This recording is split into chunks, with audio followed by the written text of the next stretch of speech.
Good afternoon, listeners. This is Ed Franklin with the Ed Franklin No Limits podcast.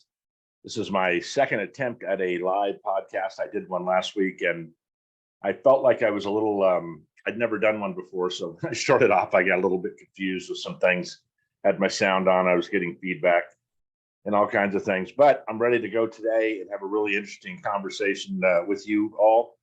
Remember, you can reach me at edfranklin.nolimits@gmail.com if you'd like to be a guest or you know somebody would be a great guest for my podcast. So thank you for joining me today. Last week when I was after that live podcast, I was talking to my oldest daughter, and she wasn't scolding me, but it was kind of funny that she was saying that I need to be a little bit, more organized, have a better outline. And I did last week in my head, and I don't usually do an outline or take notes at all.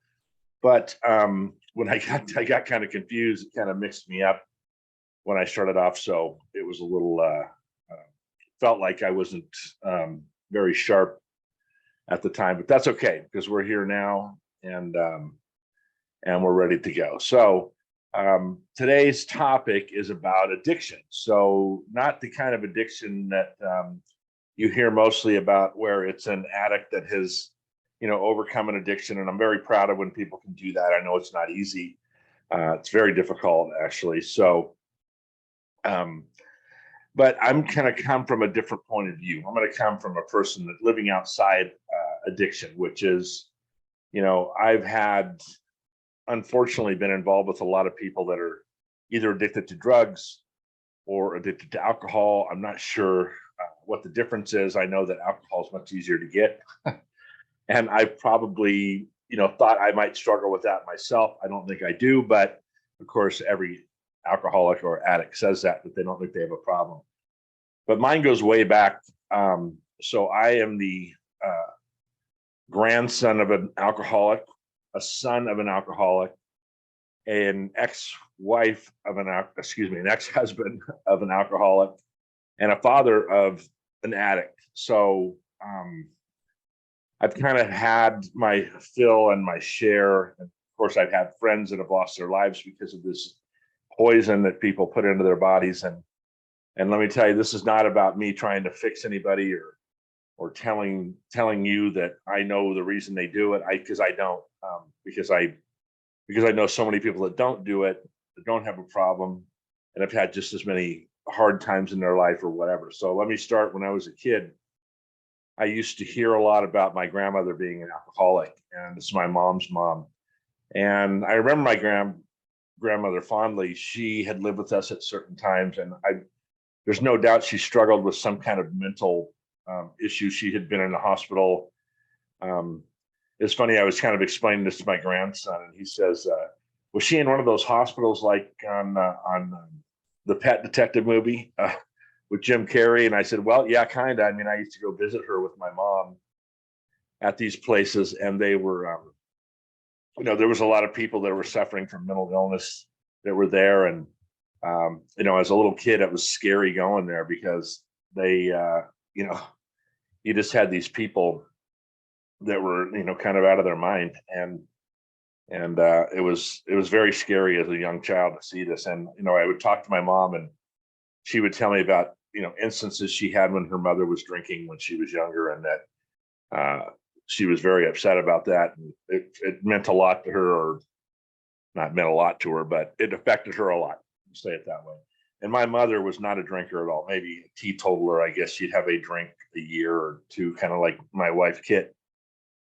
Not much of a drinker. So as I was growing up, my dad, and I didn't really understand what an alcoholic was still. I mean, I knew that my grandmother was a little cuckoo for Cocoa Puffs, but that was more of a, I was so young, I didn't really know what was going on. So my dad, there were some instances when I was a young child where he got a little bit violent with my mom and other people in our family, and kind of really still didn't understand it, just figured he had a bad temper. And, back then in the 60s, when I was that little, I don't know if it kind of wasn't that unusual. I knew people that went through this, we would talk about it, we'd go on and we'd start playing sports again. But as a teenager is when I really started being affected by what my dad was doing. And sadly enough, when I was, I'll tell you a story about something that that happened when I was 12 years old. But sadly enough, it probably affected me more than I thought it did. I just kind of went with the flow because that's what we did when we were kids. Now there was no one to talk to. There was no counseling. There was no anything like that. If it was available, we couldn't afford it and we didn't do it. We had my mom. She was our counselor. But when I was about 12 years old, my parents had gotten divorced when I was about 10.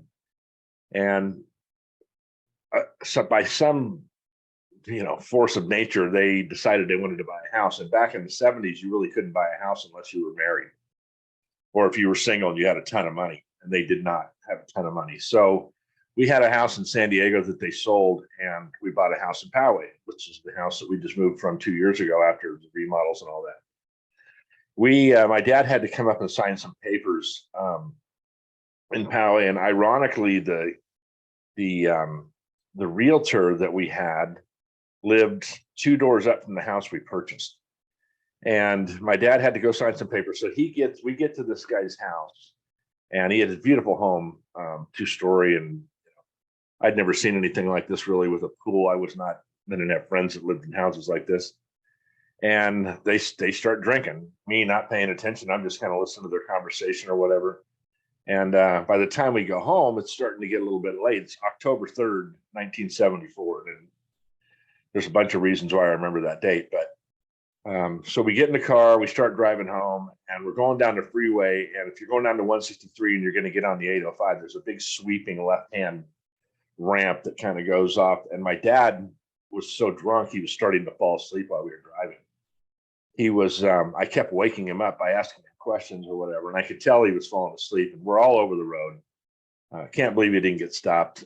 And he literally, he could have killed me. And himself. He was so drunk. And when we got home, my mom was just livid. She was out of her mind. And my dad ended up leaving and going to a bar and I know that because the next morning when he woke up, he was sleeping on the couch with sunglasses, and he had a big shiner, like he had been in a fight. So at the time, my dad was like 40 years old, but he'd still get in fights. He'd go shoot pool. He'd do all these things. So anyway, we get settled in and everything. And during just jump up to high school now. So I was 12 then. We jump up to high school. He would often call me on a Monday night, say, hey, how you doing? We had 2 lines in the house because back then you did that. You had a San Diego line and a Poway line. It's a long story for you younger people, but he would call me and ask me how I'm doing. This would be like on a Monday afternoon at 4:30 or something like that when he gets off work, and tell me, look, I'll see you in about 30 minutes. Well, he wouldn't come home, and then he wouldn't come home on Tuesday, and then he wouldn't come home on Wednesday.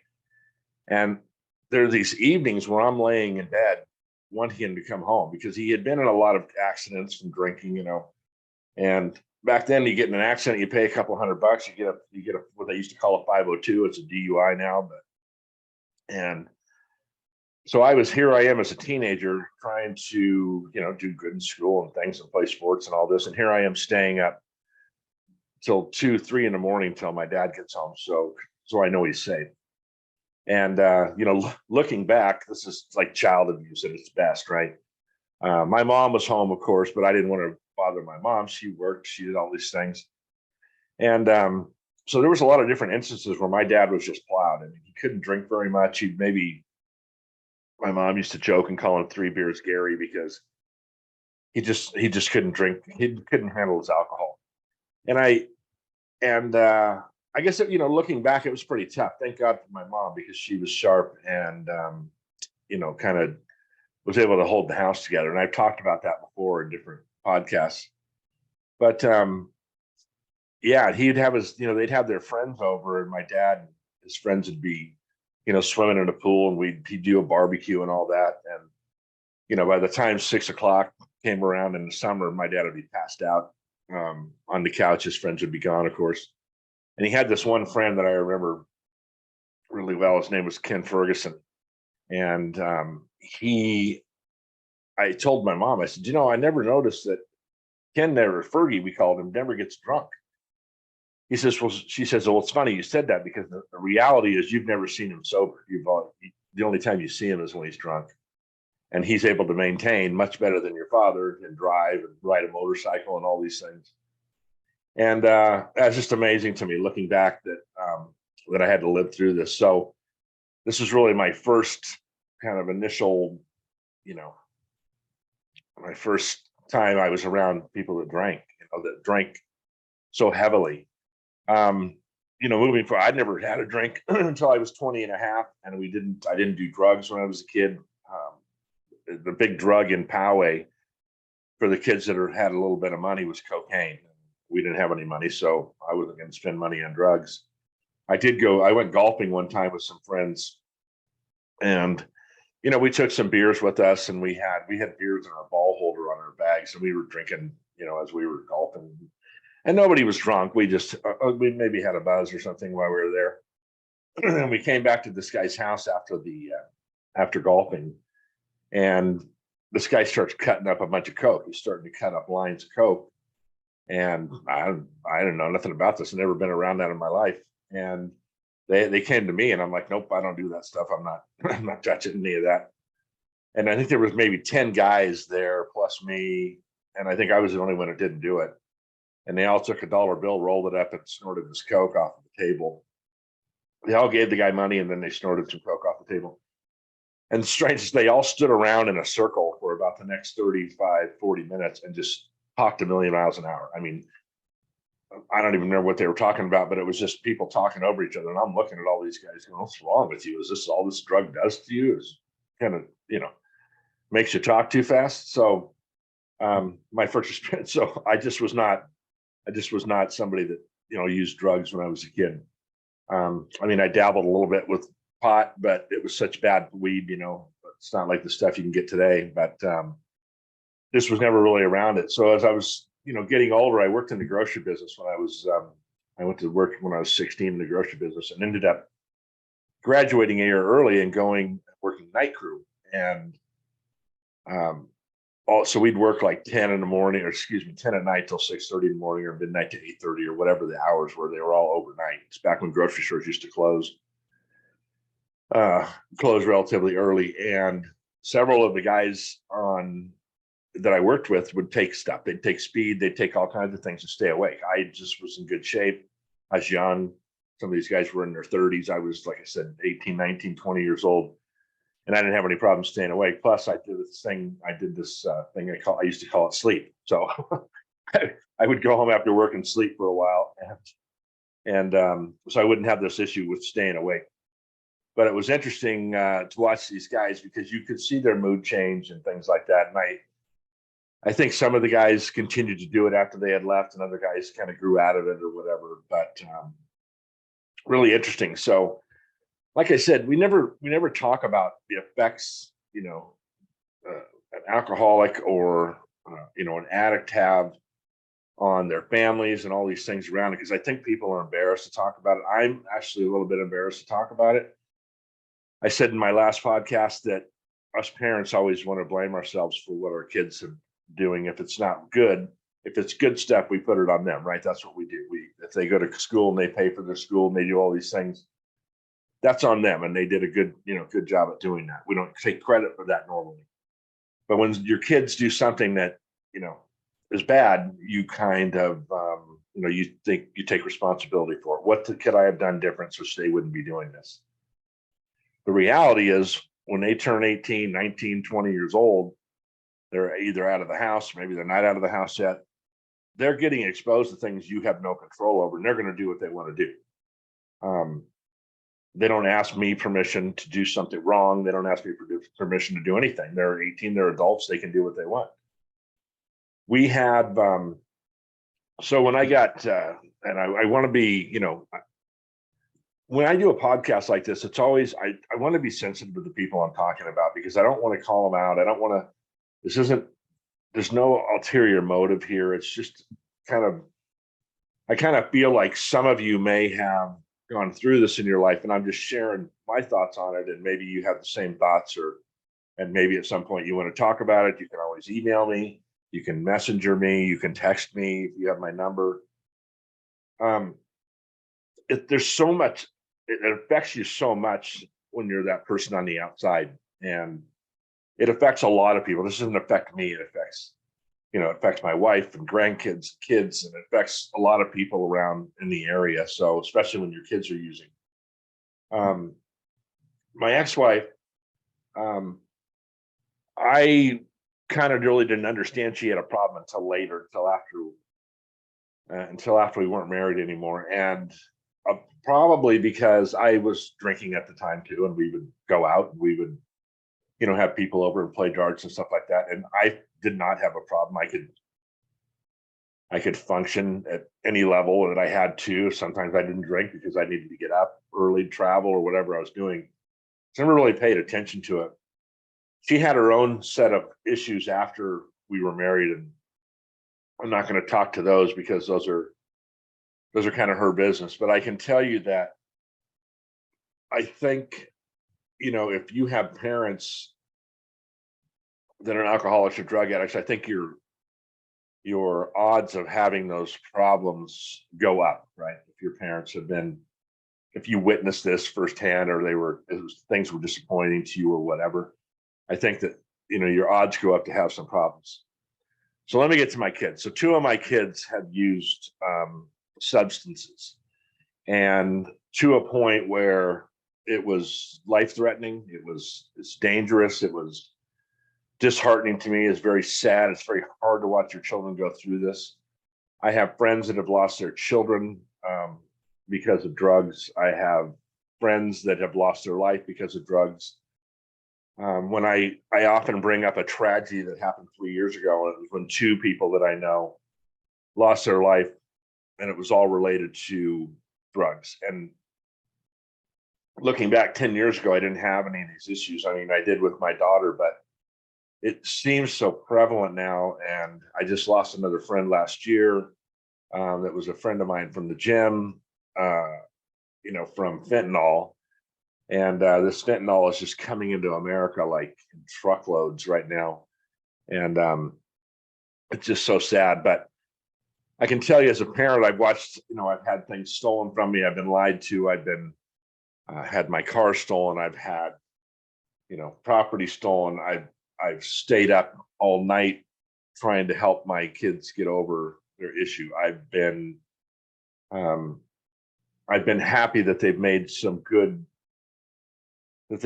good strides. I've been sad when they go backwards, and it's really this really emotional roller coaster. And I'm telling you, when your kids are doing it, it's the worst. I mean, my dad was a big boy. He could, he told me what to do. I didn't tell him what to do. And so, yeah, I mean, it could say a lot of things. It could be the reason that I do a lot of things I do, because I've been around this so much. And I guess the worst part of it is nothing you can do. You can't guilt people into changing. You can't threaten them. You can't be sad to them. You can't cry to them. You can't do anything, because this is something they have to realize on their own that they have to fix. And you just can't, and we always want to fix things, right? We're all fixers and want to do things. Sorry about that. Take a drink. And it's just water, by the way. So, yeah. So when you're around this stuff, and like I said, especially when you're kids, and I've probably been dealing with this for about, 13 years. My, one of my kids is, doing great. She's been clean for, I don't even know how long, 7 years or whatever. She's just doing fantastic. Made a whole turnaround in her life. The other child could maybe still be having some issues, and it's still hard to deal with. It's cost me a lot of time. It's cost me, I think sometimes at some levels, it's cost me some of my career. But these are things we deal with in life, and these are my children, and I'm going to do whatever I can to help them anyway when they want to ask. Like I said, there's nothing I can do. They don't want the help. There's nothing I can do, but I can, be there as a support vehicle. Sometimes you got to be such a hard ass that it just tears your heart out to do that. And I don't want to get emotional on this podcast. Hopefully some people are watching. It doesn't look like too many people are watching, but if you are watching, wave or something. or if you have any questions or comments, please pipe in. I have right here, I can answer those questions. But yeah, I can tell you, it's definitely been hard. It's changed my life 180 degrees from when I didn't have these issues, right? When Kit and I first got married, we didn't have these issues. We were doing, everything was fine. We didn't have anybody, we had kids that might act it up. We might have had some kids that, just like everybody else, that, did some stupid shit that we had to help straighten out. But for the most part, I didn't have anything this dangerous. And, when you start adding people to your life, like boyfriends and husbands and all this stuff, you don't know what you're going to get all the time. And, like I said, it's just so sad, especially when somebody, we just lost another friend of mine's son just committed suicide, and I don't know what the circumstances were behind it. I would guess it may be something like this. So yeah, just too many friends and too much bad news on a regular basis. We saw a lot of this when the kids were in high school, with kids that were, getting in car accidents and that, you always think it's those other people. It's not, can't happen in your family because you have such a bitchin' family. Well, I got news for you. I don't care if you're broke, if you're rich, if you're educated, if you're not educated. I know women that were doing it that were moms. I know, and not, hard drugs that, you just fall into on accident sometimes. Maybe trying to be part of the crowd, or somebody laces your something.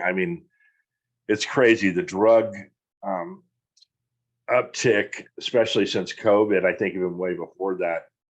And it's like I said, it's just pouring into the US right now, and they're trying everything they can to stop it. But, for every ounce they catch coming in, there's 15,000 pounds coming in. So, and it's readily available.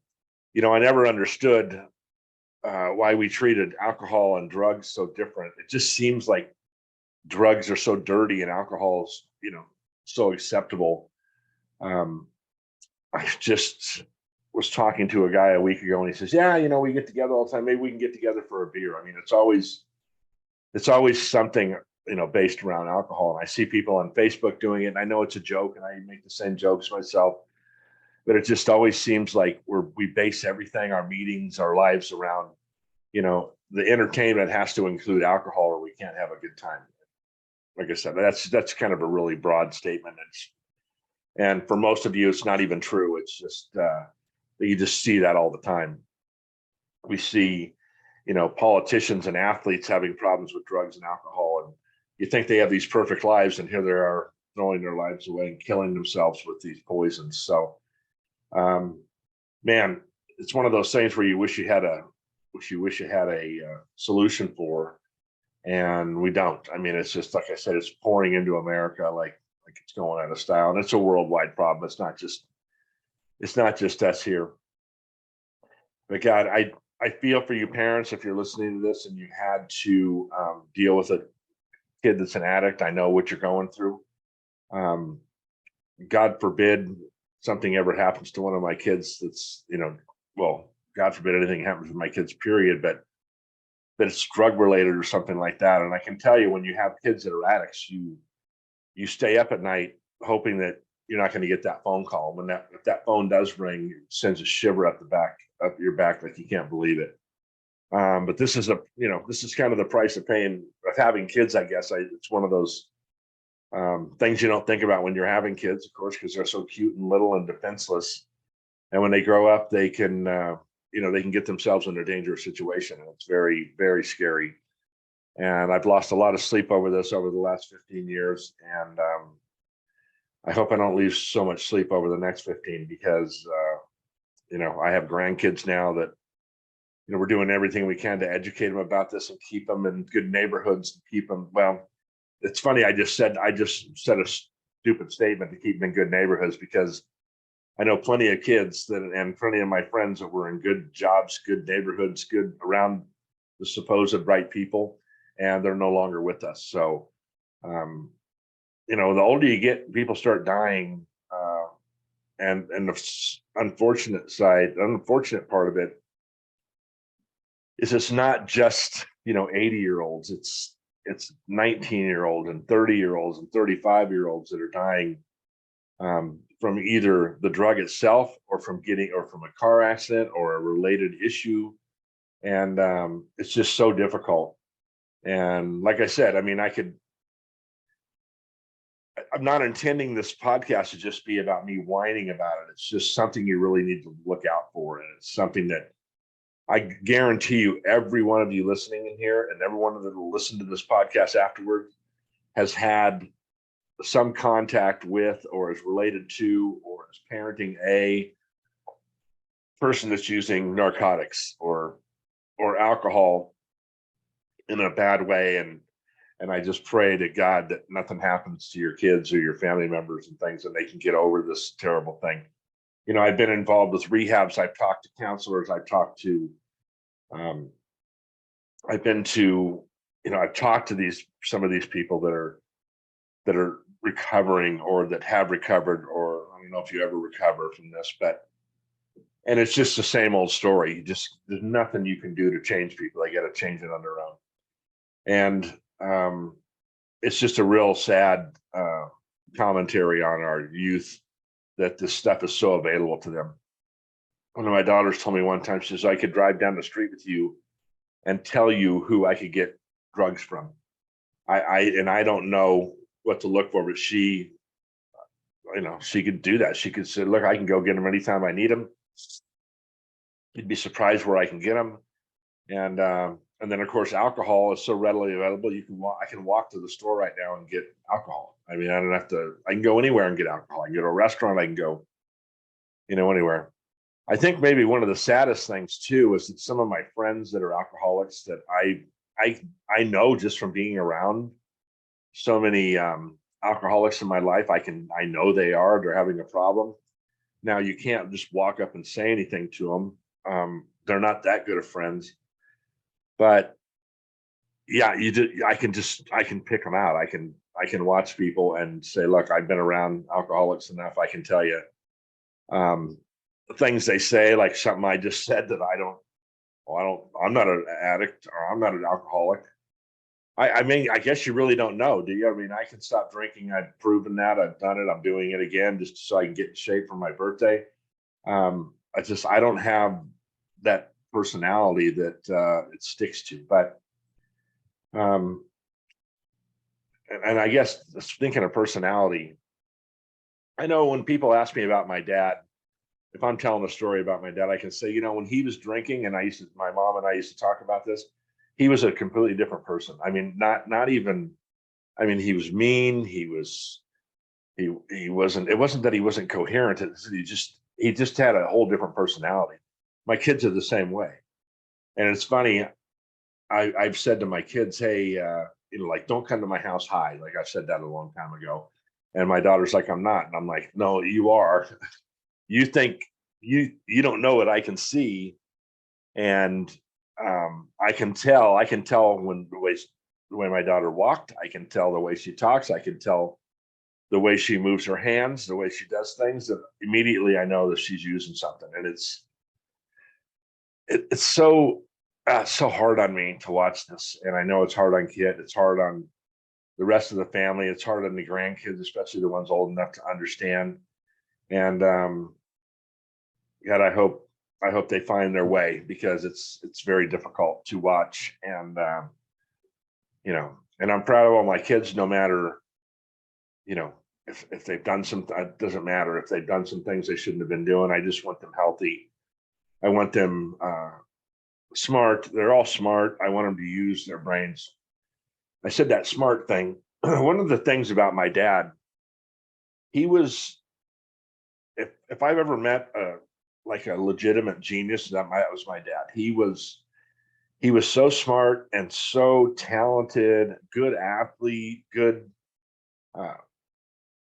He was just good at everything. I mean, he could bowl, he could play basketball, softball, anything he tried, he was just really good at.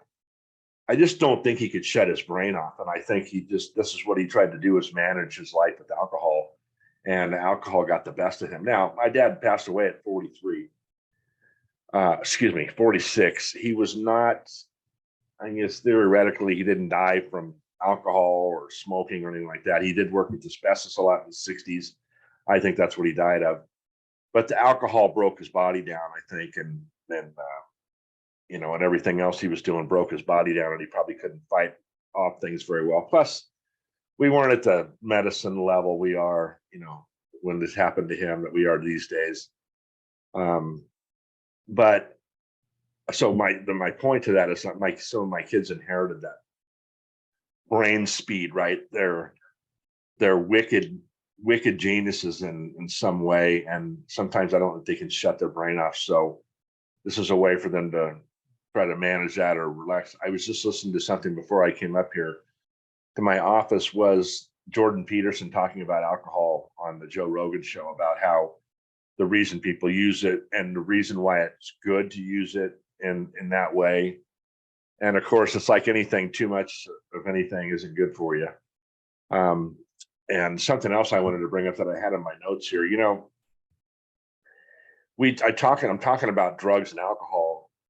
There's a lot of other obsessive compulsive behavior that people do, that people that I know that do that, these other things like eat or, even clean obsessively, or go to the gym obsessively, or, they're hoarders, all these, there's so many links when I see that to an alcoholic or a drug addict. There's so many links. It's like you could tell me, well, I don't drink or smoke or, use drugs, and then I'll look at them and go, you know what, but I'm not saying this to them, of course, if I'm not in the business of insulting people. And I can see where they have a lot of the same personality traits that those people that use have. They're very much, have the same way of thinking, kind of the same processes in a lot of ways. And God, if I was a psychologist, I could probably tell you the professional, term for that. But there's no doubt in my mind that a lot of people that even if they're not using drugs or alcohol, that they're doing other things it's completely that obsessive behavior that keeps them in that. And I think it's bad behavior, by the way.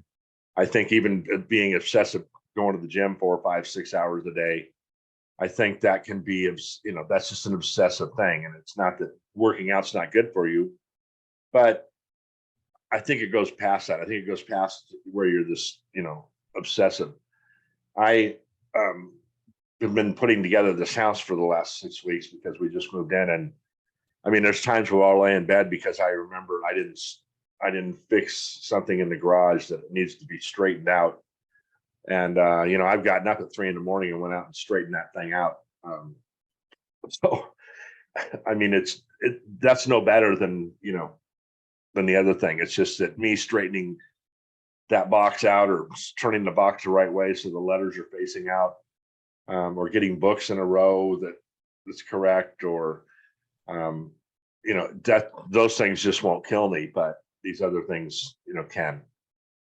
So I was hoping for more comments during this. I don't know if I don't know how many people are listening. I don't know if sometimes people don't want to pipe in because they don't want to put their name out there and ask me a question. I know I've been a little bit vague on who's who. I'll always do that. I swear I keep telling my wife I want to do a podcast where I just call people out, and not my friends or family, but there's some other people I'd really like to call out that have just disappointed me on a regular basis, and companies and things like that. And I won't do it because I don't want to burn any bridges. But dude, I swear if I did that, I'd probably have 10 times the listeners I have now because I'd be so honest. And I just can't.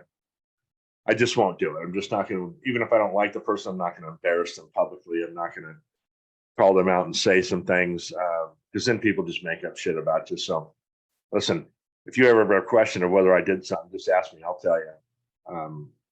So anyway, well, like I said, I was hoping more people would be on here live today. Let's see, look at my notes. Did there's anything else? I mean, I'm pretty much, I just really kind of wanted to touch base with you, and hopefully somebody's been listening to this knows they're not alone in this whole thing. We've had to deal with it in our household. I know other parents that have had to deal with it. I've had parents that have told me they were glad their kids weren't around anymore because they were in so much pain from suffering from struggling with drug addiction that they're better off where they're at. And I don't know about that, but I guess I don't know what you say. You know, I have a friend that's lost 2 sons from this, and I don't know how he deals with on a daily basis, but I have a hard time dealing with his sons losing their life, and I don't know how he does it regularly. But anyway, I was hoping I would relate to somebody on this. If I do, you can always email me at edfranklin.nolimits@gmail.com. That's edfranklin.nolimits@gmail.com. You could send me a note. You can hit me up in Messenger if you want to just make a comment or ask me a question or you want to talk. I said last week that, you know, you can't, and this is a good analogy for these kids that are using drugs. I have not, I've tried to fix them. It doesn't work, but I have sat in the mud with them and just listened. And, you know, if I just got to sit in the mud with you, I sit in the mud with you. That's what we got to do. So thank you again for listening. I'll have another podcast next week. My last podcast with Jennifer Hooper kicked ass. You guys should watch that. Got a lot of views, a lot of listens on that podcast. It went really well. I have some new stuff coming up. I have my website's almost ready to go. It's kind of boring, but it's my first one I've made. So this is all a work in progress. And make sure if you go to my YouTube channel, you subscribe, share my podcast if you get an opportunity. And thank you for listening. I really do appreciate it. And we'll see you soon at another podcast.